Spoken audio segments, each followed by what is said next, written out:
அன்பான தோழிகளுக்கு வணக்கம். Welcome to Madhavaram kitchen. நான் உங்கள் சாரதா சுந்தர பிரகாசம். இப்போ நம்ம பேக்கரிங்கள்ல கிடைக்குது இல்லைங்க, நெய் பிஸ்கெட். வெள்ளையா குண்டு குண்டா. அந்த பிஸ்கெட் தான் நம்ம ஈஸியா வீட்லவே செய்யலாம். அது ரொம்ப ஈஸி செய்யறது. டேஸ்ட்டும் அருமையா இருக்கும். நம்ம பேக்கரியில செய்யறது அவன் நிஜமாவே நெய் ஊத்துறானா என்னன்னு தெரியல. ஆனா நம்ம வீட்ல அழகா நெய் ஊத்தி நம்ம நல்லா செய்யலாம். இப்போ அதை எப்படி செய்யலாம்னு பார்க்கலாம் வாங்க. இது 1/2 கப்புங்க. 1/2 கப் 125 ml.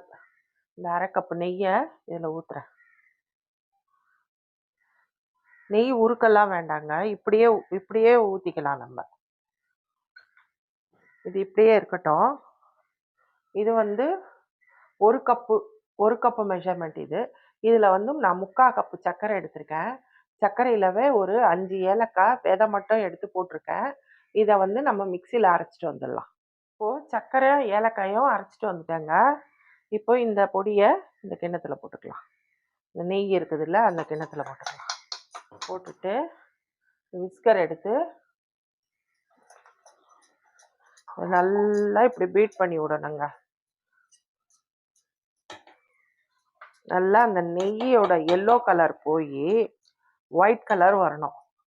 அது வரைக்கும் ஒரு 5 நிமிஷம்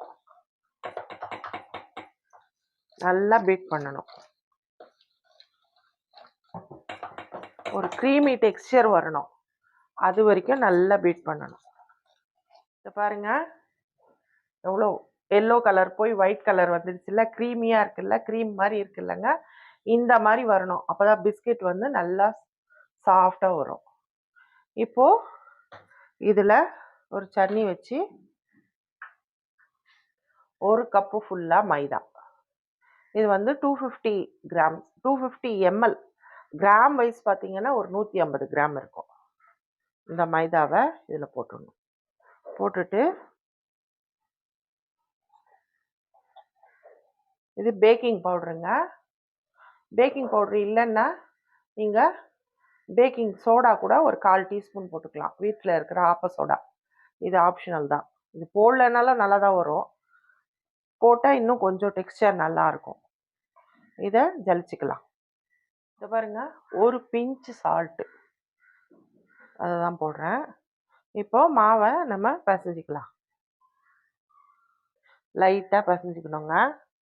கோதுமை மாவு இப்போ இதுக்கு சப்பாத்திக்கு பிசைகிற மாதிரியெல்லாம் கெட்டியாக பிசையக்கூடாது. ஒரு லைட்டாக அப்படி. இந்த பாருங்க, பிசைஞ்சங்க. கொஞ்சம் ட்ரையாக இருக்குது எனக்கு. அதனால் நம்ம நெய் வேண்டாம். ஒரு ரீஃபைண்ட் ஆயில் கொஞ்சமாக எடுத்திருக்கேன். ஒரு 1/4 கப் எடுத்திருக்கேன். நம்ம கொஞ்சமாக ஊற்றிக்கலாம். ஒரு 2 ஸ்பூன் ஊற்றிக்கலாம்.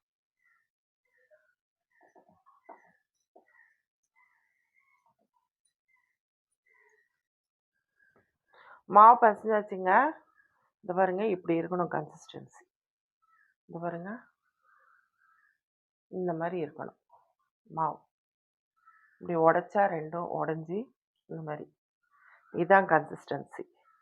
இப்போ நம்ம பிஸ்கெட் செய்ய ஆரம்பிச்சிடலாம்.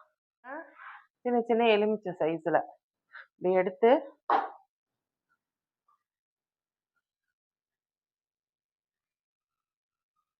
நல்ல குண்டாவே அப்படி அமுக்கவே வேண்டாங்க. அவ்வளோதான். அப்படியே வச்சுக்கலாம். குண்டு குண்டாக தானே நம்ம கண்ணாடி பாட்டிலில் இருக்கோம் பேக்கரியில்.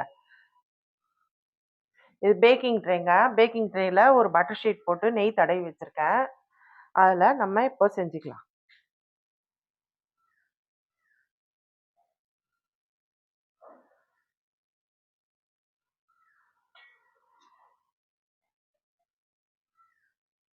இதே மாதிரியே எல்லாத்தையும் செஞ்சுக்கலாங்க. இது இப்போ செஞ்சாச்சுங்க. செஞ்சு வச்சுட்டேன். இப்போ இதை அவனில் வைக்கணும். இது ஸ்டவ்வில். இப்போ இது ஸ்டவ்வில் வைக்கிறதுக்காக ஒரு சின்ன தட்டில் நெய் தடவி ஒரு 5 பிஸ்கெட் செஞ்சு வச்சுருக்கேங்க. ஒரு 10 நிமிஷத்துக்கு முன்னாடி ஸ்டவ் ஆன் பண்ணி சிம்மில் வச்சு இந்த கடாயை வச்சுருக்கேங்க. இது உள்ள ஒரு ஸ்டாண்ட் போட்டு வச்சுருக்கேன். இப்போது இதை தூக்கி அதில் வச்சிடலாம். நல்லா சூடாயிட்டு இருக்குது கடாயி. இப்போ வச்சுட்டு இப்போ இதை மூடி வச்சிடலாம். இது இப்படியே வேகட்டும். சிம்மில் தாங்க இருக்கணும். நீங்கள் ஃப்ளேமை உயர்த்தவே கூடாது. அது சிம்மிலவே வேகணும். அப்போ தான் உங்களுக்கு பிஸ்கெட்டு நல்லா வெந்து வரும். இது இப்படியே இருக்கட்டும். 10 நிமிஷம் கழித்து பார்த்துக்கலாம். இப்போ இந்த ட்ரே வந்து நம்ம அவனில் வச்சிடலாம். அவனில் நம்ம வச்சுக்கலாங்க. அவனை வந்து நான் 180 டிகிரி செல்சியஸில் டெம்பரேச்சரில் 180 டிகிரிஸ் வச்சுருக்கேங்க.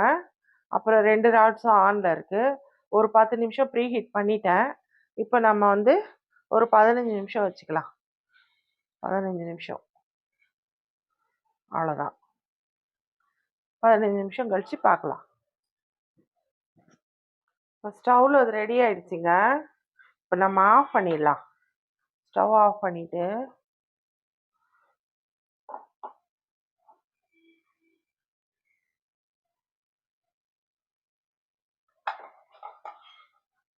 இதை எடுத்து வெளியில் வச்சிடலாம். நல்லா ஆறணுங்க. அப்போ தான் வந்து நம்ம எடுக்க முடியும். கொஞ்சம் நேரம் நல்லா ஆறட்டும். இந்த பாருங்க கிராக்ஸ் வந்துருக்குதா, அதுதான் வந்து இண்டிகேஷன் இது வெந்துருச்சுன்னு அர்த்தம். நல்லா வெந்துருச்சு பிஸ்கெட்டு. இது இப்படியே இருக்கட்டும். நல்லா ஆறட்டும். ரூம் டெம்பரேச்சருக்கு வந்த உடனே நம்ம எடுத்துக்கலாம், சர்வ் பண்ணிக்கலாம். இதுவும் ரெடி ஆயிடுச்சுங்க. அவனில் வச்சது கூட எடுத்துட்டேன். இது இப்பயும் மேலே வைக்கலாம். கொஞ்ச நேரம் இப்படியே இருக்கட்டும். பாருங்க எவ்வளோ அழகாக வந்திருக்கு பிஸ்கெட்டு. இது பாருங்க கீழே நல்லா வெந்திருக்கு. கோல்டன் ப்ரௌனில் நல்லா மேலே இருக்குது. வெள்ளை வெள்ளையேர்னு சூப்பராக இருக்குது பாருங்க.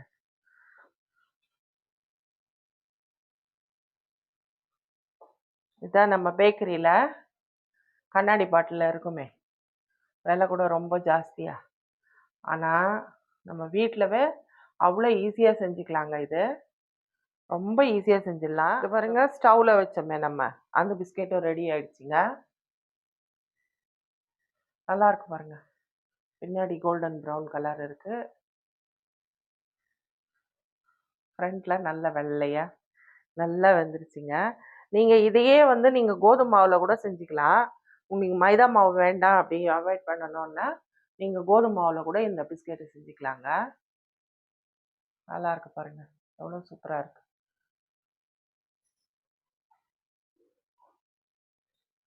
இதை பிளேட்டில் வச்சு சர்வ் பண்ணிக்கலாம்.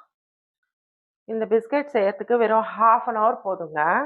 1/2 hourல பேக்கரி ஸ்டைல் நெய் பிஸ்கெட் ரெடி ஆயிடுச்சு. டேஸ்ட்டும் நல்லா இருக்குங்க, அட்டகாசமாக இருக்கும். இதை நீங்கள் வீட்டில் செஞ்சீங்கன்னா நீங்கள் இனிமேல் கடையிலவே வாங்க மாட்டீங்க, அவ்வளோ டேஸ்ட்டாக இருக்கும். அதாங்க பேக்கரி ஸ்டைல் நெய் பிஸ்கெட் ரெடி ஆயிடுச்சு. இப்போ இதை டேஸ்ட் பண்ணி பார்க்கலாம். கடிச்சு தான் பார்க்கணும்.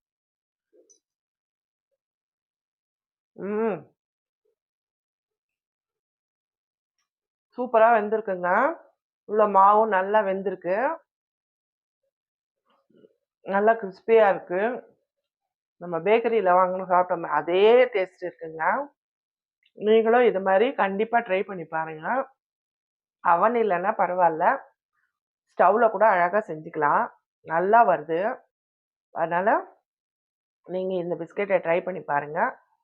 இந்த ரெசிபி உங்களுக்கு பிடிச்சிருந்தா லைக் பண்ணுங்கள், ஷேர் பண்ணுங்கள், கமெண்ட் பண்ணுங்கள். மறக்காமல் சப்ஸ்கிரைப் பண்ணிவிடுங்க. Thank you friends.